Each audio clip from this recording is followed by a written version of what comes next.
Then he said it was time to test out the new ability. He pointed at the zombie and unleashed a splash in its direction. 2 zombies were instantly taken down, and man, that ability really caused an explosion. Even he was surprised by the mess he made. His endless glide finally ended and he had to land to avoid being thrown far. He was impressed that the zombie resisted much more than he expected. This ability had the same speed as the boomerang, but it was way more destructive. Now that he finished his experiments, it was time to start taking things seriously. We saw a bunch of modifications of him receiving gold. He kept clearing the entire gym, farming the whole place. In no time, there were piles of zombie corpses, but he started to realize his luck was running out. As the poor guy was only receiving resources, he was so lazy that he decided to pick up the boxes after everything was done. Even to receive the system's rewards, he sat down in a chair. He was going to receive a hack into equipment. He asked for the equipment first to save the best for last. The system started announcing that a bronze ring item was being created. When he got was a blood absorption ring, which turned 5% of the damage he dealt into life restored to him. He quickly realized that now, against low-level creatures, he'd be practically immortal. Man, pretty soon, this boy's going to be an e-boy with all the rings he's equipping. Funny thing, though, as you can't see any rings on his fingers, he's just wearing that ridiculous chicken cloak. He then told the system it was time to get the hack, and he wanted to see something good. Of course, it would be the famous hook, but we'll only find out in the next chapter. He was shocked to see the perfect hack for him. It was basically an auto-collect hack that picked up everything the creatures dropped. He already knew that from now on, all he had to do was kill, and everything would come to him. For a lazy psychopath, this was perfect. He was worried that people would see him killing creatures and notice that he always collected a bunch of boxes. That's when he asked the system what the deal was with his hack being at level 1. The system explained that if he got the same talent in the future, the level would increase. However, he was more excited to get something different next time. He looked at the pile of dead zombies and decided to do a test. As he walked him on the bodies, all the cards automatically went to him, and the hack was so good that he even organized his inventory for him. Now it was perfect for anyone with ADHD, all mice and tidy side by side. That's when he realized he'd been in this place for too long. He needed to head to the Leaf family's village and start his revenge. The scene shifted to the Lai mansion. Lieho was lunging on the couch happiest can be while everyone else was suffering in the apocalypse, but suddenly he glanced at the clock. He got up and slapped the first person he saw, demanding to know where those 2 idiots had gone and why they hadn't arrived yet. The butler explained that the 2 guards being sent to him had encountered a horde of creatures of the university and would be delayed. Lieho was furious with those damned zombies for ruining all his plans, even more considering that he killed one of those zombies and didn't get any experience. What he did was ask the bodyguards to leave some zombies almost dead, just so he could deliver the final blow, but he wasn't sure why he received so little XP. That's when they heard a sound nearby. Someone had arrived at the door. Props to the forgetful artist who suddenly changed the kid's hair from blue to blonde after 30 chapters. He asked for Rong standing in front of him if she had found the damn girl in that orphan. Rong replied that they found the girl, but the boy had already disappeared. The blonde told him to bring her in because he wanted to sculpt her for hiding, but Rong threw the suitcase on the ground and said she was already dead and that she was inside. The blonde's face changed instantly, looking horrified. Rong explained that they found her body in the warehouse behind the school and next to it was a man's bloody clothing. He also noted that she seemed to have been tortured in all the most painful places before she died. Rong was about to explain more details, but Liho ran off asking for a bucket.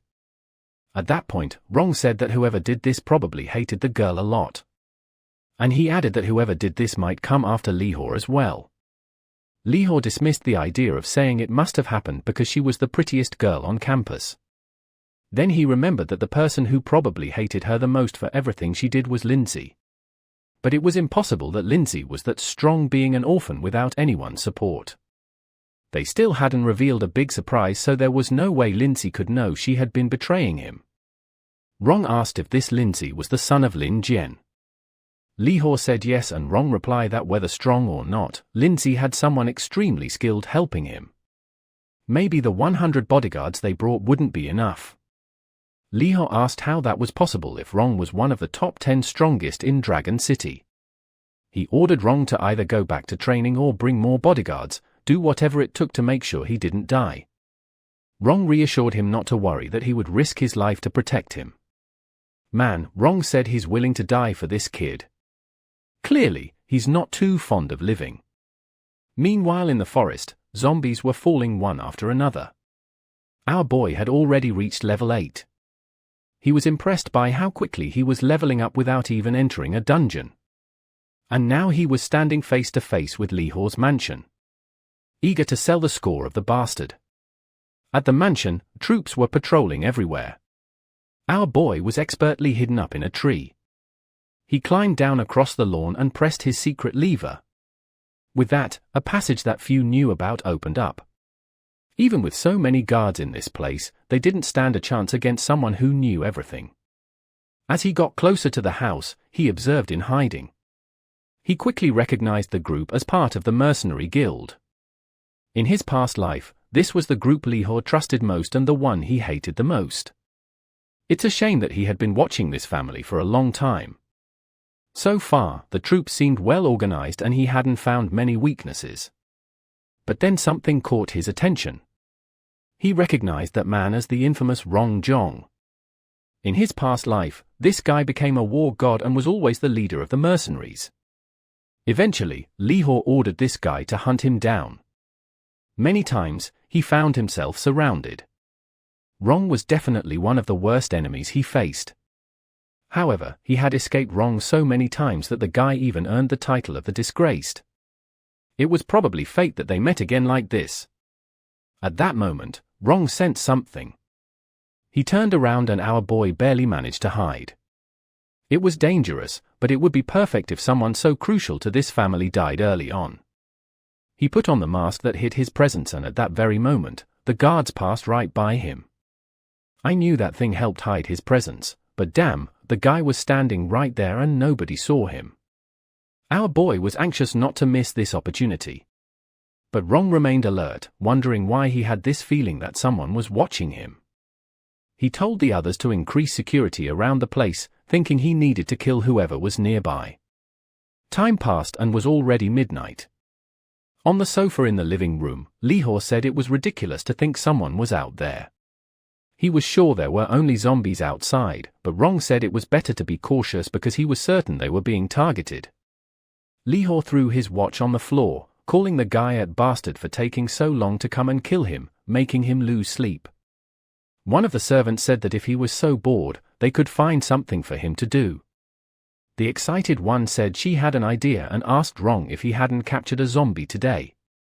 Rong confirmed that he had bringing it in for analysis, thinking it might be useful in developing new weapons to fight zombies. Li Hao said there were plenty of zombies outside and he wanted to play with this one. Rong knew it would be dangerous, but figured it might be a good way to calm the boy down a bit. Li Hao said he wasn't going to take any risks in this game, and besides there were plenty of people in the village. Rong looked at the man next to him and told him to bring the zombie they had captured. A while later, a muscular zombie was brought in restrained by chains with several men struggling to hold it down.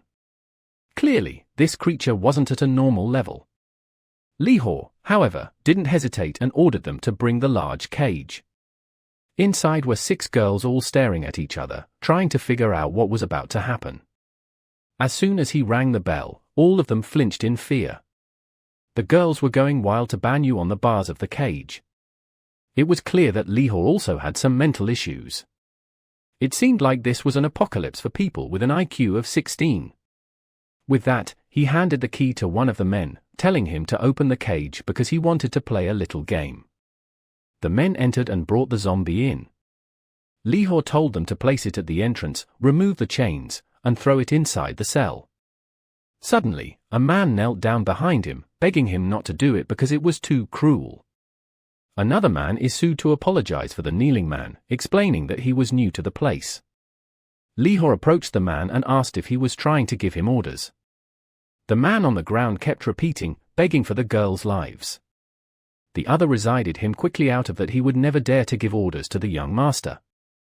Li Hao smiled, saying it was nice to see someone brave enough to challenge his authority. Since the man had the courage to stand up to him, it was time to test if he was as strong as he seemed. He didn't order a few men to suppress him. One of them stepped forward to punch the guy in the face, but the man easily blocked the first hit. Li Hao watched with interest, finding the situation amusing. Still on his knees, the man twisted the attacker's arm, causing him to win some pain. The old man was impressed that this kneeling guy was stronger than the bully. But of course, now he wanted to end the man's life for embarrassing him. He called 2 more men over to help him. The number ones wondered why he was wasting time on this boy who had lost his abilities. Punches flew back and forth and finally the poor guy was immobilized.